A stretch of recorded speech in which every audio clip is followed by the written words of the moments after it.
တင်းကြီးတွေကိုမကြောက်တော့တဲ့ Aston Villa ရင်တော့ဆိုရင် Man U Arsenal Man City ဒီအသင်းတွေကိုတွေ့ုံနေတဲ့အသင်းများစုကတွက်ဆုတ်ခဲ့ကြပါတယ်။ဒါပေမဲ့ဒီဟာဒီ Aston Villa ကိုကြီးလိုက်ရင်ဒီနာမည်တွေကကြောက်စရာမဟုတ်တော့တယ်လို့မြင်ရပါတယ်။ Man U နဲ့တွေ့ရင် Aston Villa ကခံစစ်ကစားမနေတော့ပါဘူး။ Present လုပ်တယ်။ကွင်းတစ်ပိုင်းမှာရှင်ကစားပြီးပွဲကိုကိုယ်တိုင်ထိန်းချုပ်ပါတယ်။ Arsenal နဲ့တွေ့ရင်တံပြန်တိုက်စစ်ဆင်မှုတွေနဲ့ပြန်ကစားတယ်။ဒီဗျူဟာပိုင်းမှာလည်းတန်းတူရှင်နိုင်တယ်ဆိုတာမျိုးပြသတတ်ပါတယ်။ Man City လို့အသင်းကိုရင်ဆိုင်တဲ့အခါမှာတော့ Aston Villa ဟာခံစစ်ကစားဖို့မကြိုးစားပါဘူး။ကိုပိုင်စနစ်ကိုပိုင်ယုံကြည်မှုနဲ့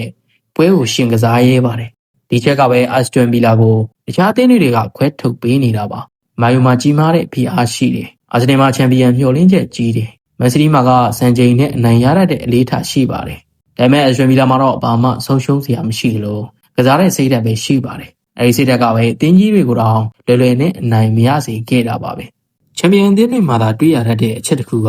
အသင်းကြီးတွေနဲ့တွေ့ရင်ပိုကစားလာတာပါ။ Aston Villa ဟာနာမည်ကြီးအသင်းတွေနဲ့တွေ့တဲ့အခါကစားသမားတွေကပိုပြီးစီးလုံးလာသလိုယုံကြည်မှုတွေလည်းပိုတိုးလာပါတယ်။အဲဒါကအသင်းကြီးဖြစ်လာမဲ့လက္ခဏာမျိုးပါ။ဒါဆိုရင် Man U Arsenal Man City ကိုမကြောက်တော့တဲ့ Aston Villa ဟာ